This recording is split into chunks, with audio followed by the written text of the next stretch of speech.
Hey everyone, once again welcome to WS Tek, myself Gaurav. और आज की इस वीडियो के अंदर हम बात करेंगे सिंगल लेयर प्रेसप्टोन के बारे में। देखिए, इसके लिए जो रिक्वायर्ड डेटा सेट है पहले मैं आपको दिखाता हूँ, देन उसके बाद में हम आगे बढ़ेंगे और जहाँ पे हम सिंगल लेयर प्रेसप्टोन को प्रैक्टिकली लगाएंगे या यूजिंग अ साइकिल लाइब्रेरी हम क्या करेंगे, सिंगल लेयर प्रेसप्टोन को यूज करेंगे। यदि आपको भी Python, machine learning, data science and data analysis जैसी फील्ड में अपने आप को ग्रो करना है तो इसके लिए WS Tek के ऑनलाइन एंड ऑफलाइन बने बैच के अंदर ज्वाइन करके आप अपने स्किल को इंप्रूव कर सकते हैं। तो चलिए जरा इसे देखते हैं। यहाँ पर तो मैं आ चुका हूँ फोल्डर के अंदर। फोल्डर के अंदर देखिए मेरा प्लेसमेंट.csv के तौर पे मेरा एक डेटा है यहाँ पर, जिसके अंदर CGPA और स्कोर दे रखा है।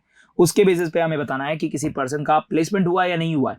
अब इसके लिए आप चाहें तो बहुत सारी एल्गोरिथम्स है मशीन लर्निंग की, वो अप्लाई कर सकते हैं, लेकिन हम मशीन लर्निंग के एल्गोरिथम को अप्लाई ना करते हुए हम यहाँ पर सिंगल लेयर प्रेसप्टोन को यूज करेंगे और उसके थ्रू हम ये देखेंगे कि इसका डिसीजन रीजन किस तरह से बनता है। राइट, तो चलिए आप जरा चलते हैं यहाँ पर। तो मैं आ चुका हूँ यहाँ पर जुपिटर नोटबुक के अंदर, जहाँ पे मैं एक नई फाइल बनाने जा रहा हूँ यहाँ पर। और ये जो मेरा प्लेसमेंट वाला डेटा है इसके ऊपर मैं करूँगा यहाँ पर प्रेसप्टोन को अप्लाई करूंगा।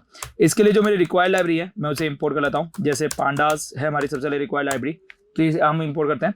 उसके बाद में हम यहाँ पर इंपोर्ट करते हैं किसे, मैटप्लॉटलिब को, क्योंकि हम ग्राफ बनाने वाले हैं। तो मैटप्लॉटलिब.py प्लॉट को हम लेने वाले हैं यहाँ पर। एलियास ऑफ PLT रखेंगे यहाँ पर। उसके बाद में मैं यहाँ पे इंपोर्ट करूंगा, किसे इंपोर्ट करना है गाइस, यहाँ पर सीबॉन को एलियास ऑफ SNS रखने वाले हैं यहाँ पर। अच्छा, इसके अलावा मुझे डिसीजन रीजन बनाना पड़ेगा, तो उसके लिए मैं जाऊँगा यहाँ पर ML एक्सटेंड मॉड्यूल के पास। ML एक्सटेंड के अंदर जाने के बाद डॉट मैं कहाँ जाऊँगा, यहाँ पर प्लॉटिंग में जाऊँगा यहाँ पर, जहाँ से हम इसके ग्राफ को प्लॉट कर पाएंगे। तो ML एक्सटेंड के अंदर जाके प्लॉटिंग पे जाना है एंड प्लॉटिंग में जाने के बाद में मुझे क्या करना है, प्लॉट डिसीजन रीजन को करना है। तो मैं यहाँ पे क्या करूँगा, इंपोर्ट करूँगा और इंपोर्ट किसे करना है गाइज, यहाँ पर प्लॉट डिसीजन रीजन को। राइट, तो यहाँ पे हमें क्या करना है, इंपोर्ट करना है किसे, प्लॉट डिसीजन रीजन को। ठीक है, तो ये हमने ले लिया यहाँ पर। अब हम क्या कर रहे हैं गाइज, यहाँ पर हम डेटा सेट नाम से एक वेरिएबल बना रहे हैं, जहाँ पे pd.read_csv की हेल्प से हमारा जो डेटा है उसे हम लोड कर रहे हैं। और डेटा का नाम क्या है गाइज, यहाँ पर डेटा का नाम है हमारा placement.csv। तो मैं इसे लोड कर रहा हूँ। उसके बाद मैं अपना जो डेटा सेट है उसे लूंगा और डॉट हेड लगाते हुए इसके 3 डेटा को देखूंगा। तो देखिए डॉट 3 लगा के डेटा को देखा यहाँ पर, तो आपका देखिए CGPA है, स्कोर है और प्लेस्ड है। हम देखिए क्या करेंगे, CGPA और स्कोर के बेस पे प्लेसमेंट को चेक करेंगे कि इसका हम प्रेडिक्शन मॉडल कैसे बना सकते हैं विद द यूजिंग ऑफ प्रेसप्टोन। चलिए पहले यहाँ पर देखते हैं कि ये डेटा कैसा दिखाई देता है। राइट, डेटा को देखने के लिए मैं यहाँ पे क्या करूंगा, ग्राफ बनाऊंगा। ग्राफ बनाने के लिए हम यहाँ पर स्केटर प्लॉट का इस्तेमाल करेंगे। स्केटर प्लॉट में एक्स एक्सिस के अंदर बात करें, यस, स्केटर प्लॉट के अंदर यदि मैं यहाँ पर एक्स एक्सिस की बात करूँ यहाँ पर, तो एक्स एक्सिस के अंदर हम क्या लेने वाले हैं, CGPA लेने वाले हैं एंड वाई एक्सिस के अंदर हम क्या लेने वाले हैं गाइस, यहाँ पर स्कोर लेने वाले हैं। राइट, तो मैंने एक्स एक्सिस और वाई एक्सिस के अंदर डेटा ले लिया यहाँ पर। उसके बाद में हमारे पास क्या है यहाँ पे गाइस, डेटा की बात करें तो जो डेटा हमारा आया है वो कहाँ से आया, डेटा सेट से आया। उसके बाद में नेक्स्ट चीज हो गया जाएगी यहाँ पर हमारा ह्यू पैरामीटर, और ह्यू पैरामीटर में हम क्या लेने वाले हैं गाइस, यहाँ पर प्लेस लेने वाले हैं। राइट, अब इस ग्राफ को देखना है तो मुझे क्या करना पड़ेगा, PLT डॉट यहाँ पर शो फंक्शन को कॉल करना है, जिसके थ्रू हम हमारे ग्राफ को देख पाएंगे। तो हमारा ग्राफ आ चुका है।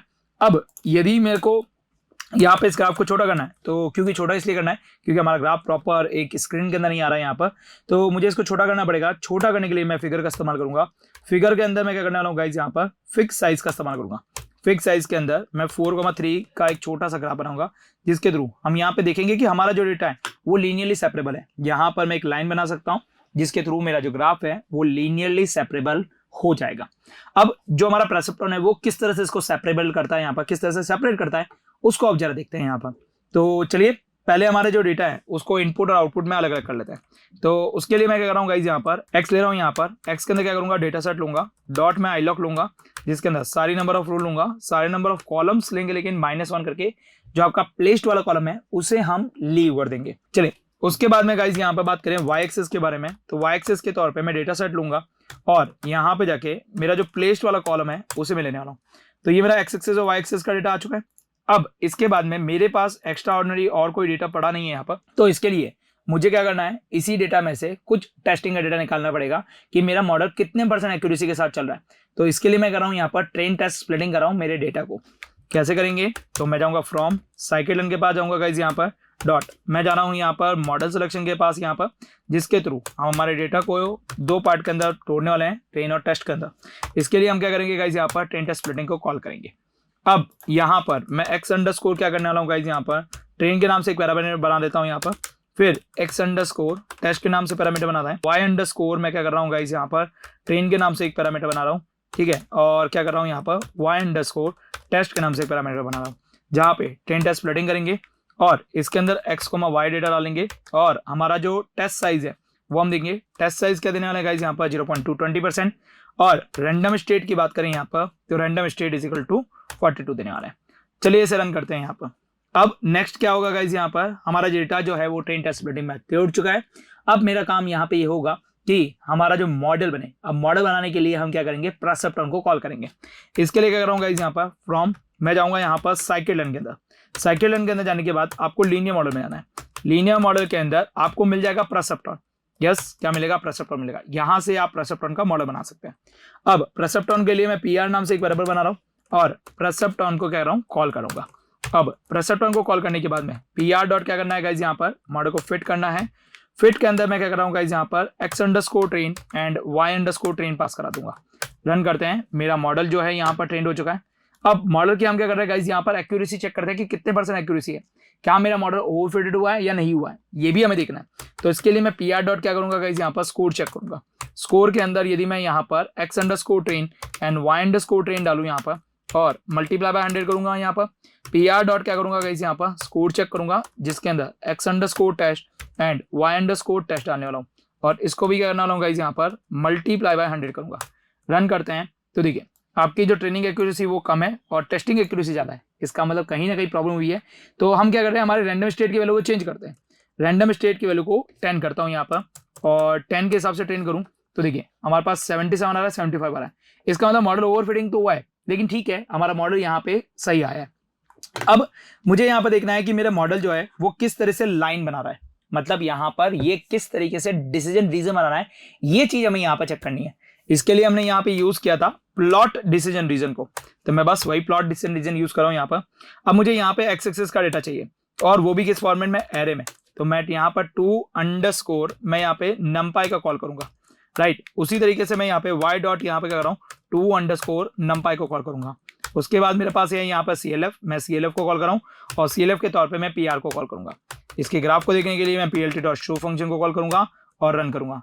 इसने मुझे क्या क्या रखा है, यहाँ पर डिसीजन रीजन बना के दे दिया है। अब देखिए ये जो डिसीजन रीजन है ये काफी बड़ा है, तो इसको पहले छोटा करते हैं। PLT डॉट किसके थ्रू, फिगर के थ्रू छोटा करते हैं। तो PLT डॉट यहाँ पर मैं फिगर को कॉल कर रहा हूँ, फिगर के अंदर मैं फिक्स साइज को कॉल कर रहा हूँ और इसके अंदर 4,3 के थ्रू इस फिगर को छोटा कर रहा हूँ। अभी देखिए ये डिसीजन रीजन की जो लाइन बनी है यहाँ पर वो परफेक्ट नहीं बनी है। अब आप चाहें तो इसके जो हाइपर पैरामीटर है उन्हें आप चेंजेस कर सकते हैं। जैसे देखिए पेनल्टी है, अल्फा है, L1 रेशियो है, मैक्स नंबर ऑफ इटरेशन है, टोटल सफल्स वगैरह और भी बहुत कुछ दे रखा है। जैसे कि अल्फा की वैल्यू आपके पास क्या दे रखी है, 0.01 दे रखी है। हम चाहें तो इस अल्फा की वैल्यू को चेंजेस कर सकते हैं। जैसे 0.01 दे रखी है तो मैं इसको 0.01 कर देता हूँ। अब ये 0.01 के ऊपर हमारा जो मॉडल है वो ट्रेन किस तरह से हुआ वो देख लेते हैं। तो ये वही है हमारे पास, ज़्यादा अच्छा ट्रेन नहीं हुआ है यहाँ पर। मैं यदि अल्फा की वैल्यू को 1 कर दूँ तो फिर चेक करते हैं कितना ट्रेंड हुआ है यहाँ पर। तो अभी भी एक्यूरेसी वही के वही है, राइट। अभी हम चाहें तो यहाँ पर पेनल्टी को चेंज कर सकते हैं, L1 रेशियो को चेंज कर सकते हैं और भी बहुत सारी चीज़ों को चेंज कर सकते हैं।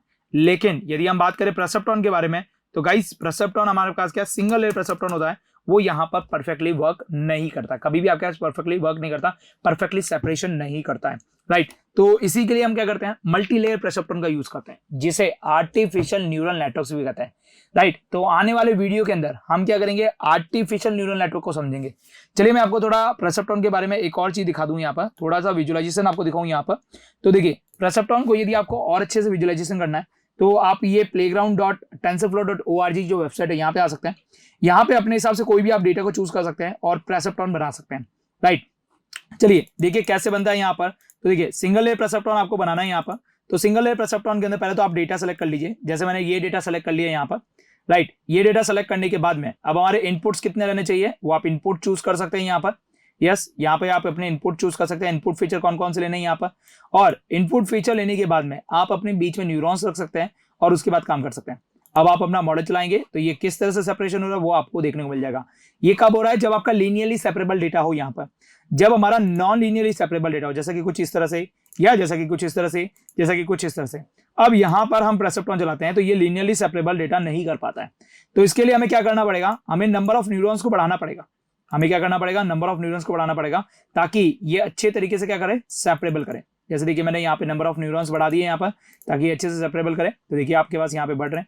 जैसे मैं कुछ और न्यूरॉन्स को यहाँ पे और इकट्ठा कर लेता हूँ, फिर मैं रन करता हूँ यहाँ पर। तो देखिए ये कोशिश कर रहा है आपके पास यहाँ पर डेटा को सही तरीके से सेपरेशन करने की, राइट। तो बेसिकली जब आप सिंगल लेयर परसेप्ट्रॉन का इस्तेमाल करते हैं तो सिंगल लेयर परसेप्ट्रॉन आपको एक सिंगल लाइन देता है जो कि हर किसी डेटा के लिए कैपेबल नहीं हो पाता है। जैसे कि इस डेटा के लिए देखें तो ये आपके पास क्या कर रहा है, मिस क्लासिफिकेशन बहुत ज्यादा कर रहा है यहाँ पर। तो जब ये मिस क्लासिफिकेशन करता है तो गाइस यहाँ पर आपको परफेक्ट आंसर देखने को नहीं मिलता है। तो फिर इस सिचुएशन के अंदर हमें क्या करना पड़ता है, हमें जाना पड़ता है मल्टी लेयर परसेप्ट्रॉन के ऊपर, जिसे हम आर्टिफिशियल न्यूरल नेटवर्क भी बोलते हैं, ANN जिसे बोलते हैं यहाँ पर। वहां पे जाके हमें वर्क करना पड़ता है और वहीं से हम क्या करते हैं, डेटा को सेपरेट करना स्टार्ट करते हैं। तो I think I hope so समझ में आ चुका होगा यहाँ पर कि किस तरह से आपके पास सिंगल लेयर परसेप्ट्रॉन वर्क करता है। यहाँ पर आने वाले वीडियो के अंदर हम और भी चीजों के बारे में डिस्कस करने वाले हैं, लेकिन फिलहाल आज के वीडियो के लिए बस इतना ही रखेंगे।